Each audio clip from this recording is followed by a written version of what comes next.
I didn't love a lot of what I heard yesterday because I believe Dave Dombrowski just gave, given the circumstances, one of the least inspiring press conferences you're ever going to hear. And it takes a lot to make me lose faith, especially in this baseball team. Like, if you've heard me on these airwaves, you know where I stand with the Phillies and the organization and the players. And I like to believe in things. But it's really hard to believe in things if what Dave Dombrowski said he believed in yesterday is really true. I'm super worried for the Phillies' future and for this fan base because Dombrowski sounds like a snake oil salesman at this point with what we've seen and what he's trying to get the fan base to believe in. And he talked about why fans should believe in this team. Well, because they're a good team and they play hard. And it's funny when you say that. I have friends all over the country, and look at the support we get from the club, not only during the season, but during the postseason, all the time. But they'll say, gosh, you have a good club. What a fun club to watch. I really enjoy it. It is. Like, we have some of the best players in baseball. So that's why. And we'll continue it. We have ownership that is dedicated to winning. We have good baseball people in the organization. We have good players. And so I think you remain optimistic. And you have to remember, it's hard to win. Okay, no, we don't have to do anything, Dave. The fan base is capable of determining their own emotions, and we're over they play hard. Other people in baseball say you've got a good club. Like, no, that does not help Philadelphia Phillies fans sleep at night, that somebody's texting you saying, great job, Dave, look at the team you've built. There is no, oh, well, these guys work hard.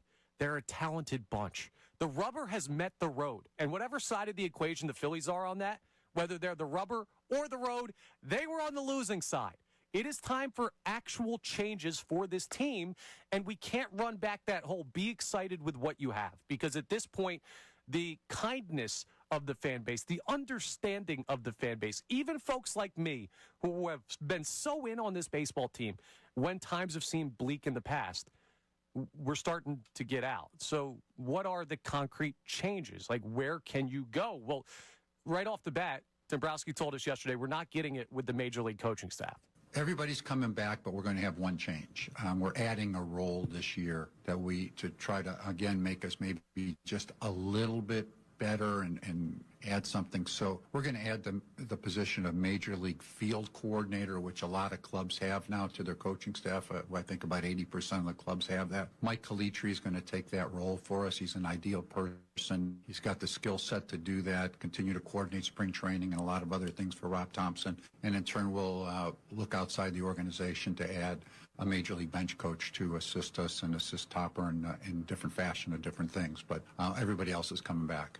Unless that Major League bench coach that they find is going to hit 40 home runs from the right side, it's not going to make a damn lick of difference. Like, I was not anti-Kevin Long. I'm certainly not anti-Caleb Cotham, the pitching coach, because I believe he's done a really good job with his staff in his time here. But at some point, you have to give the people what they want. You have to have a head roll.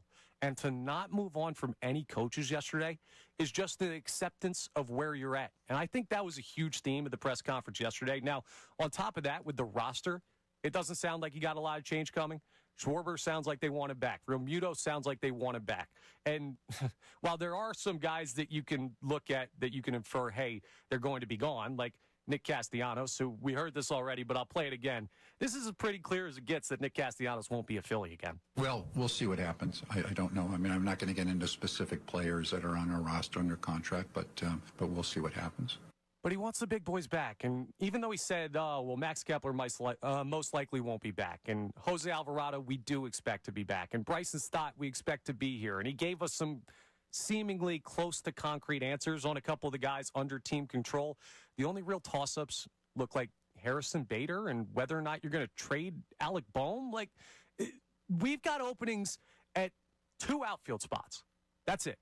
2 outfield spots because Justin Crawford's taking one of them.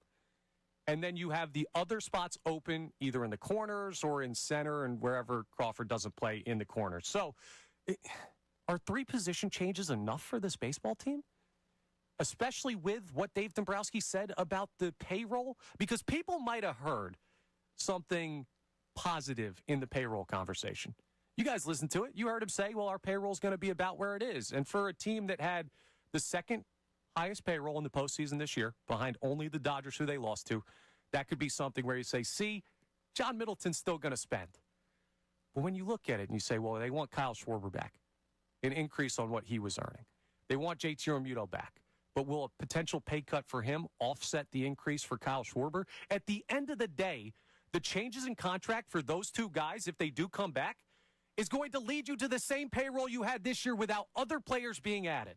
You're going to be in a situation where those two outfield spots, again, look like Band-Aids on a bullet hole for this team. And I can't do Max Kepler again. I can't do Austin Hayes at the trade deadline. I loved Harrison Bader this year. I can't do 162 games of a Harrison Bader quality player. If you want Kyle Tucker, guess what? That's going to put you over the payroll from this past year. And Dombrowski basically said you're going to be in the same spot as you were when you look at the numbers. It's just, there's not enough wiggle room when you run these guys back. And it puts you in a situation where they've been for a long time, which is, can we get a miracle out of the couple of fringe spots that we can change? And they've showed you that they're not miracle workers when it comes to filling those positions on the edge of the roster. Now, I will give Rob Thompson credit. And we've done this throughout the show today where this clip's been played a couple of times. I want to play it one more because the Phillies need to understand that this is not a want. This is a need. They're way too left-handed. You know, our lineup's pretty deep. We're awfully left-handed, I can say that. So where that comes from, right-handed, about where that comes from, I don't know. Is it out there? I don't know. But we're awfully left-handed this year anyway. Dave Dombrowski can't just write that off from his manager. He can't just say, thanks for the input, Rob. We'll throw the suggestion box in the trash. No, you're in a situation where if you don't get that, you are looking at exactly the same thing you had this year with what? A guy that you're going to find off the scrap heap in free agency to hit 250 and 7 home runs from the right side? I don't need more retreads. I don't need more platoon players. I need you to go and change something, and it doesn't sound like they're going to change anything. And while I credited Rob Thompson there's one thing he said that just, it's the least inspiring way that he could have put something. And I get what he's saying here because the question he was posed was not the best one to set him up for a proper answer. But he went Ben Simmons on us. You plan to make any changes to how you'll manage the club next year? To how I'll manage the club? Approaching managing. I don't think so. I mean, you learn different things every day and you apply it, but I am who I am. We lost, it sucks. I am who I am. It is what it is. I'll give you a little hint out there if you're listening and you want to maybe one day be a manager or coach of a team in Philadelphia or like the GM or president of baseball operations, whatever. Taking the Ben Simmons line is never the right line to take. It will never end well for you when you rip off that indifferent, I am who I am, it is what it is type of line. And I understand that Rob Thompson's basically saying, like, I'm going to continue to manage the way that I believe in. But that clip was the tone of the press conference to me. That was the message that they put out there. Because the Phillies are who they are. They're talented. They're flawed. And they're locked into the same place that they have been the last couple of years. They're resigned to their fate. With the money already committed to guys like Harper and Turner and Nola and eventually Schwarber, because how could you not bring back Kyle Schwarber and maybe Realmuto as well? They're going to die on this hill. So will next year be a step back? No. They'll continue to be a good baseball team, but I don't believe it'll be a step forward.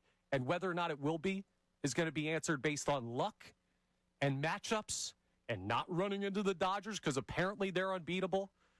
It won't be because of the plan of the front office. Hey guys, Andrew Salciunas, host of Kincade and Salciunas. Just want to thank you for checking out all of our great videos that we have on our YouTube channel every single day. Make sure if you can, please like and subscribe and check out all the videos that we have on our YouTube channel, whether it's for us, Kincade and Salciunas, of course, our midday show, as well as Unfiltered with Bill and Ricky.